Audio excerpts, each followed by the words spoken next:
And joining me now is Democratic Congressman Adam Smith, ranking member of the House Armed Services Committee. And Congressman, this is the second strike allegedly targeting Venezuelan drug cartels this month. What's your reaction, and is congressional oversight required for this? We've seen both administrations from both sides of the aisle take action without seeking congressional approval. Yeah, and this is an appalling situation. I think your guest explained it very well. It's clearly illegal. It's the President of the United States simply deciding to execute people based on his whim, on whether or not he decides to do it. This is President Trump also dragging us potentially into another endless war. He has not stated any objective, any endpoint to this. So apparently he's now decided that he, as president, can order the killing of people if he decides that they're somehow involved in drug smuggling. That is an enormous expansion of presidential power that the Constitution clearly opposes. And Congress has not been consulted at all. There is no evidence that has been provided whatsoever that they are even striking what they say they're striking. Basically, the president is saying, take my word for it, I can do whatever I want. And this is part of the larger theme of President Trump just basically ignoring Congress, ignoring the Constitution, ignoring the law, and concentrating power in his own hands. We are basically no longer a constitutional republic with Trump president. He is a apparently democratically elected monarch. So there's been no explanation. This is a dramatic expansion of presidential authority, and all Americans should see the risk and danger in allowing this to continue. Congressman, what makes this different in your mind than what we saw under the Obama administration with extrajudicial killing of terrorists without congressional approval? Why is this different to you? Two things. One, those things that were done, by the way, with multiple administrations, from Bush through Obama and Trump and Biden, there is an authorization for use of military force from 2001 in response to the 9/11 attacks. Number one. Number two, in many cases, one of the strikes that President Obama undertook was against a man named al-Awlaki in Yemen. He had put bombs on 2 airplanes that had been diverted at the last moment coming into the United States of America. That was an imminent and direct military attack on the country. Every president prior to Trump has offered up a legal rationale. Now, people will disagree with those legal rationales. Well, did the 2001 AUMF really apply to this particular situation? Was Article 2 really legitimate in this situation? But here, there's no effort by President Trump to even justify it in any sort of rational way.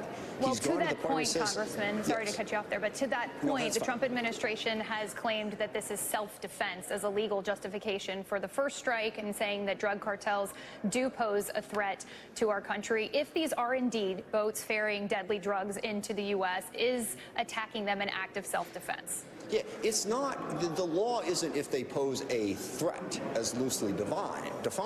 It's if they pose an imminent violent threat, if they are attempting to attack the United States of America. Now, yes, drugs are a huge problem, and we should be focused on stopping drugs from coming into the country. But think about it. If the President of the United States says that he has the authority to kill anybody involved in the drug trade whenever he wants, that is an enormous expansion of power. And no, one drug cartel moving drugs towards the country is not an imminent violent threat to the U.S. That's point number one. Point number two, again, they haven't even proven that that's what this was. They refused to brief Congress to show us the intel that says, here's how we knew who these people were and what they had. So he's acting unilaterally in a way that I think is illegal and incredibly dangerous. As we've reported on a different subject here, Israel is carrying out its ground offensive in Gaza City today. You've called for the U.S. to leverage certain arms sales to Israel over the humanitarian concerns in Gaza. Israel claims this operation is necessary to deal a blow to Hamas, try to free the hostages. So how should the U.S. be responding to this, in your mind? The U.S. should be putting pressure on Israel to stop the war in Gaza. This war has been going on for almost 2 years now. I remember I was in Israel in March or April of 2024 when Benjamin Netanyahu told me and those with me that the war was going to be over in a matter of weeks. Well, they've been prosecuting the war now for 2 years. They have massively degraded Hamas, not to mention Hezbollah and Iran as well. But military leaders now say there's nothing more militarily that can be achieved in Gaza. If you're going to defeat Hamas, you're going to have to create an alternative to Hamas.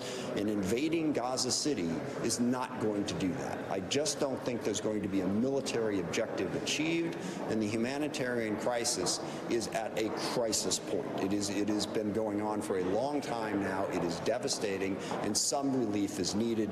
Continuing the war, I think, is a mistake, and I think President Trump should put pressure on Benjamin Netanyahu to stop the war in Gaza.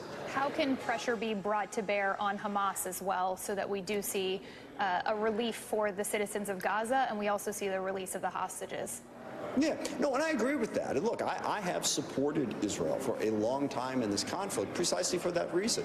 Hamas has driven this conflict, make no mistake about it, but pressure has been put on Hamas. They have been decimated by Israel's attacks, not to mention that their supporters in Iran and Hezbollah and elsewhere have been dramatically weakened. We're just in a different place now. And I'll tell you, the best way, as I said, to weaken Hamas is to support Palestinian alternatives to them. As long as Hamas is the only game in town, they can bomb and attack forever, and you're still going to have a problem with Hamas. We're just at a different point in this conflict now than we were, certainly when it started back on October 7th. Congressman Adam Smith, thank you so much for spending some time with us today. Thanks for the chance.